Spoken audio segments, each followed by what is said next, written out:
booming of message drums brings Africa to you. Africa, the cradle of nature, where Mother Earth steams in her primeval sleep, sweating under a load of superstition, mystery, and witchcraft. Africa is a land of great silences and thunderous upheavals. A land where anything can happen. Listen. Those drums bring you a story of Africa.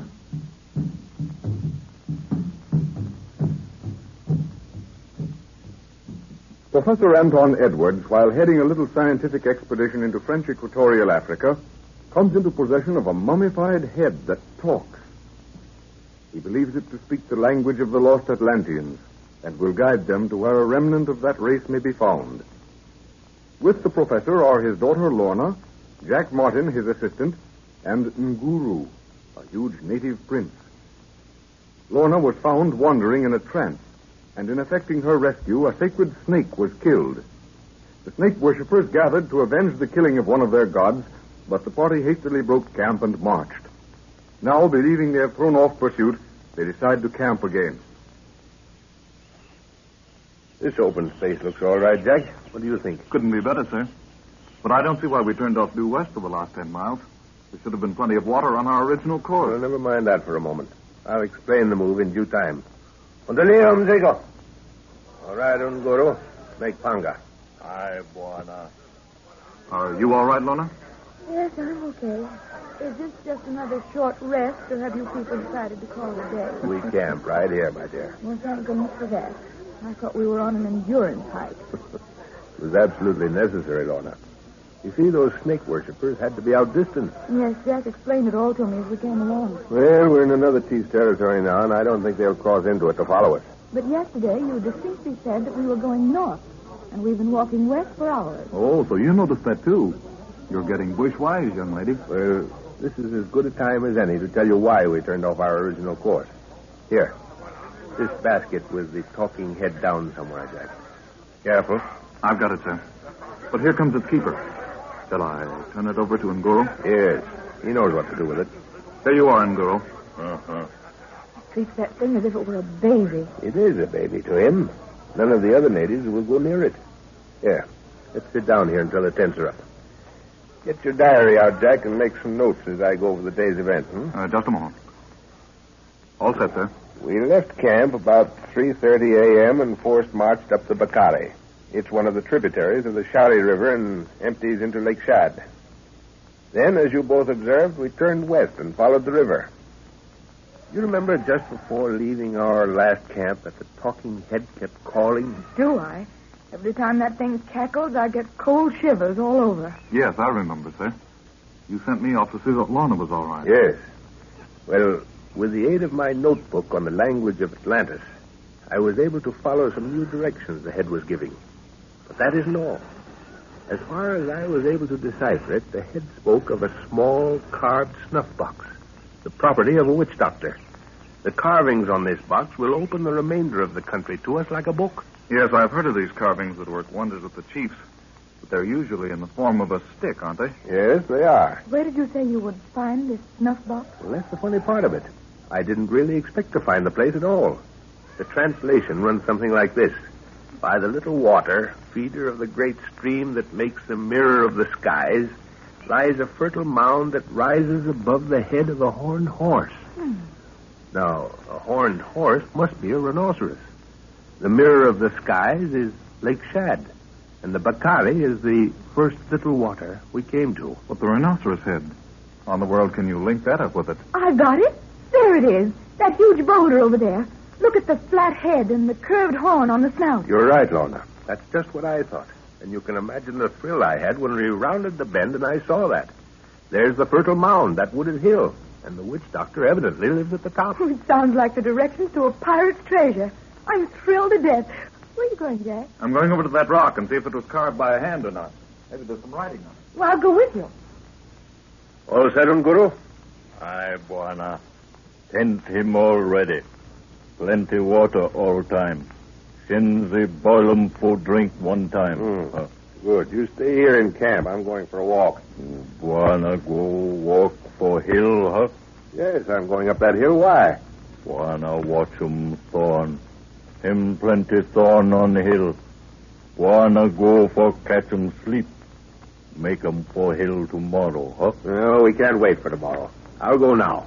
Guru walk for hill along, huh? No, you old scoundrel. You stay here in camp. I'm going for a talk with the witch doctor. Boss, I have spoken. Aye, Buana. Him witch doctor plant plenty thorn in ground. Buana nenda poli. Poli.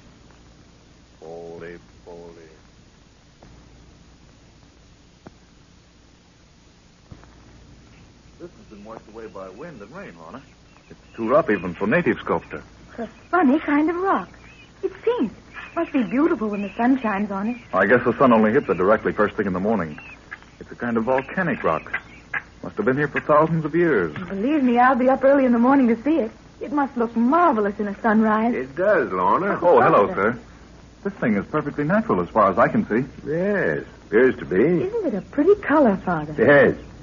There's a city in Arabia that's built of the same stone. As a matter of fact, I shouldn't say built, I should say carved. That's what they call the Rose City, isn't it? Yes, but it's deserted now. Has been for hundreds of years.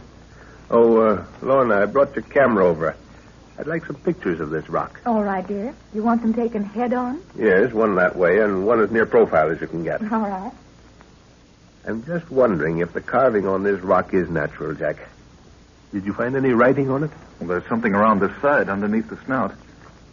See up there? Looks as if a bird had walked across wet cement. Yes, by Jove. Yes. Hey, this is interesting, Jack. Do you make anything of it, sir? Yes. Yes, I do.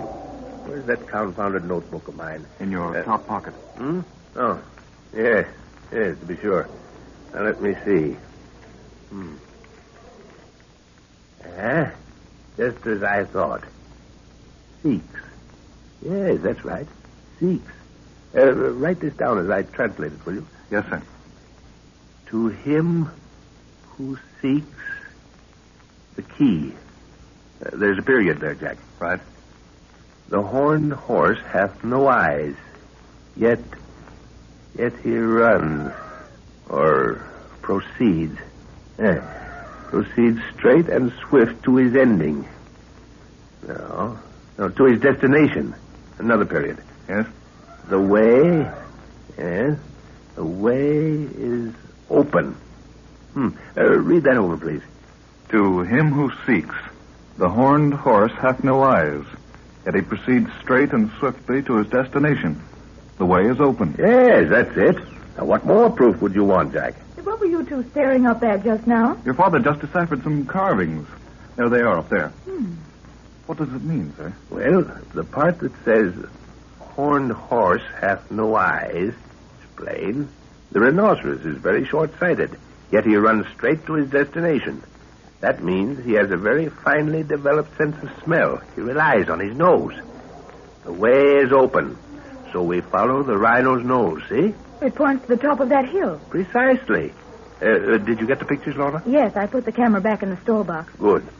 Well, children, do you feel too worn out for an adventure, eh? Well, do you mean you're going after that snuff box now, up that hill? Yes. Well, I should say I'm not tired. I'll admit I was until you told me about the little box, but I couldn't rest now until I've seen it. And you, Jack? All set, sir. Whatever you say. You were traveling all day yesterday, and you had no sleep last night. I won't blame you in the least if you stay behind, my boy. Not at all, Professor. If there's anything to be learned, I want to be there. I've only met one witch doctor. Are they all as decrepit as that one? No, Jack, they're not all old. But let's start out now. We still have an hour's daylight. No, some of these witch doctors are quite young fellows and well-informed. Those are the dangerous ones, usually. They've learned quite a few of the white man's vices and surprisingly little of his virtues. Well, how could they come in contact with white people in such remote parts, Father? The old witch doctor sends his protege down, or up country, as the case may be, to learn all about the white man's magic. The young man usually lands among the worst of our type, and combining that knowledge with what the witch doctor teaches him, it mostly makes a bad combination. Are they easy to deal with? Mostly, yes. I've got something in my pocket that will put this fellow in a trading mood, I think. Why, what is it, sir? A cigar lighter and a can of fluid. Should help him make some new magic for quite a while. Well, I hope he doesn't try to drink the fluid and then smoke. He'd start a forest fire in these woods in no time. Isn't it dark in here? The trees shut out all the light. It's a bit spooky, too. Yeah, it's darker than I thought it would be. Wait a minute. You better not go any further. I just remembered something. Something you should have brought, sir? No. Guru warned me to look out for thorns on this hill. That means danger or watch your step. I'd forgotten all about it. Well, what did he say altogether? Well, he said to go softly. Guru doesn't usually get squeamish unless he has some good reason for it. He said the witch doctor plants thorns and for us to poly-poly. That means to go slowly. Every time I don't take his advice, I run into trouble. Well, we've got boots on, so what difference does it make if the old witch doctor did plant a few thorns? Thorns is just an expression, my dear. It means danger of any kind. Oh. Jack, do you see that funny-looking branch bent into the pathway from that tree? You mean straight ahead? Yes. I don't like the looks of it somehow.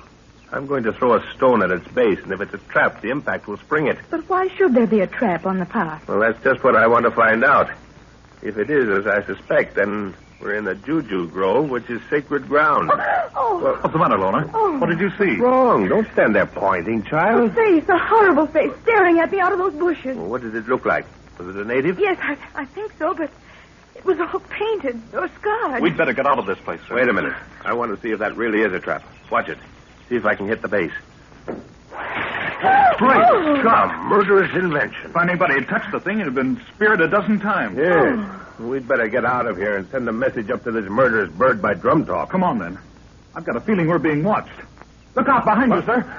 In heaven's name.